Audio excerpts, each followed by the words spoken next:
राधे राधे।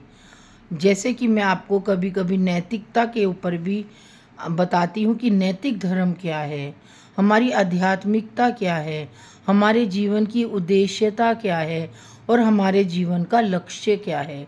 आज मैं आपको हमारे जीवन में जो रोज घटित होता है उस विषय से अवगत कराना चाहती हूँ कि हमारा जो जीवन है सुख भी है और दुख भी है, अच्छा भी है बुरा भी है, भाग्य भी है अभाग्य भी है, कर्म भी है अकर्म भी है।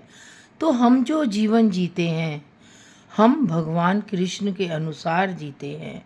हमारा जो जीवन है गीता जी के ऊपर आधारित है, भागवत जी के ऊपर आधारित है। तभी तो इन ग्रंथों के आधार पर ही हमारा जीवन चलता है।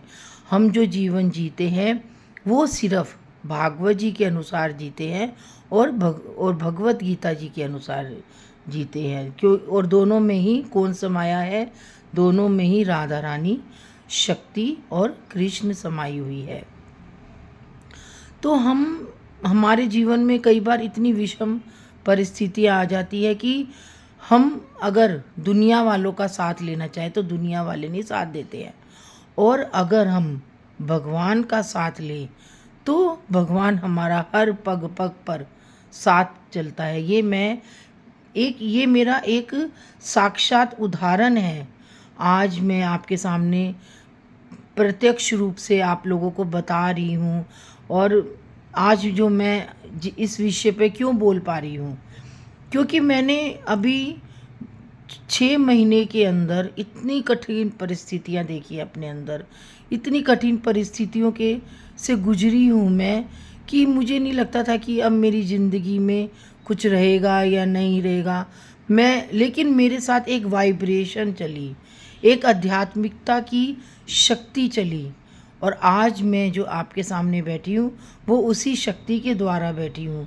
आज आज मैं परमात्मा का शुक्रिया अदा करती हूँ कि हे परमात्मा, तूने ही मेरा साथ दिया, तूने ही मेरी रक्षा करी और तू ही मेरा आगे भी साथ देगा। क्योंकि जब हम कठिन परिस्थितियों से गुजर रहे होते हैं तो हमारा कोई साथ नहीं देता है, हमारा साथ देता है तो सिर्फ परमात्मा साथ देता है। लोग जब हमारे ऊपर, हम बीमार भी होते हैं तो भी हमारे ऊपर हंसते हैं, तो भी हमारा मजाक उड़ाया जाता है, तो भी हमें नीची निगाह से देखते हैं कि अरे ये तो बीमार पड़ा है इसके।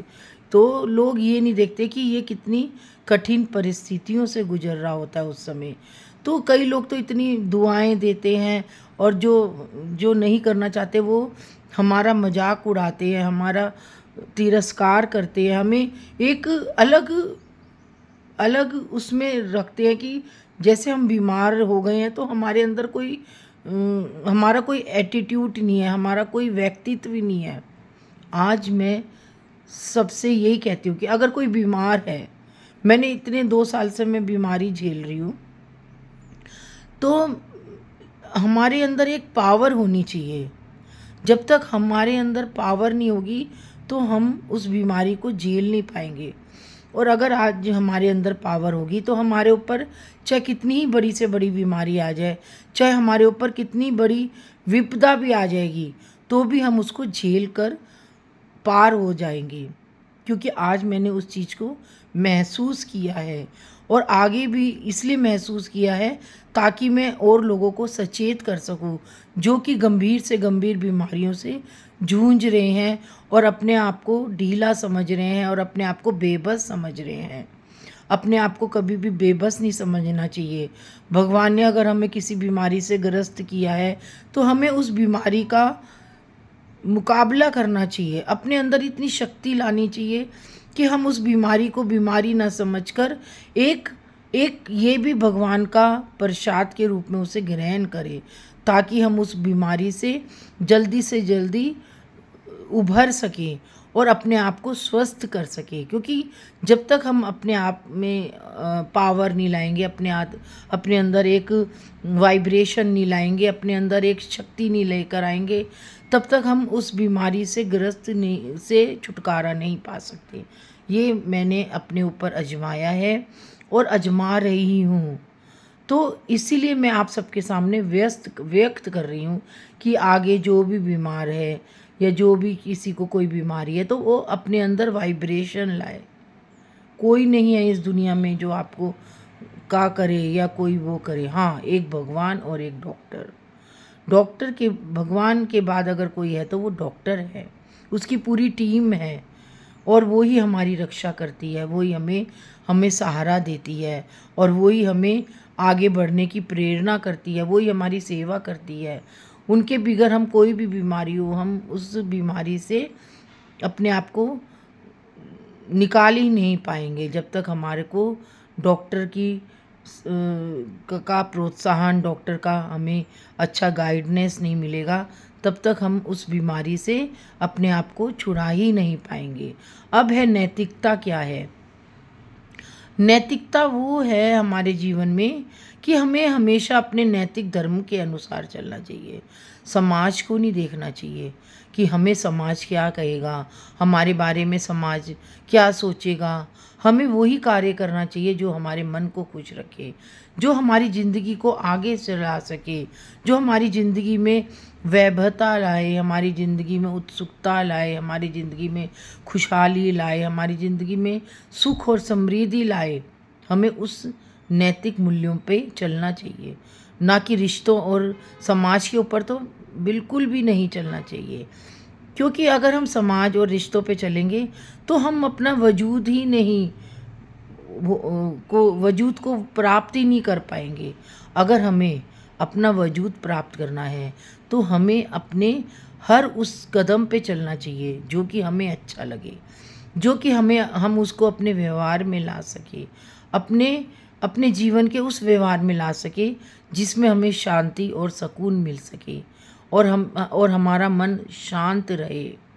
अगर हमारा मन शांत रहेगा तो हम जीवन में कितनी ही हमें कठिन से कठिन परिस्थितियाँ आए तो हम उस कठिन परिस्थितियों से अपने आप को दूर कर सकते हैं और अपने आप को उस सुदृढ़ता में ला सकते हैं और अपने आप को सुदृढ़ बना सकते हैं, जो कि हमें अपने जीवन में चाहिए ही चाहिए। क्योंकि जीवन क्या है, जीवन एक सफ़र है। जीवन एक, कहते ना, ज़िंदगी का सफ़र है सुहाना, जहाँ भी जाएं वहाँ पर हमें सब बेगाना लगता है, सब बेगाना लगता है।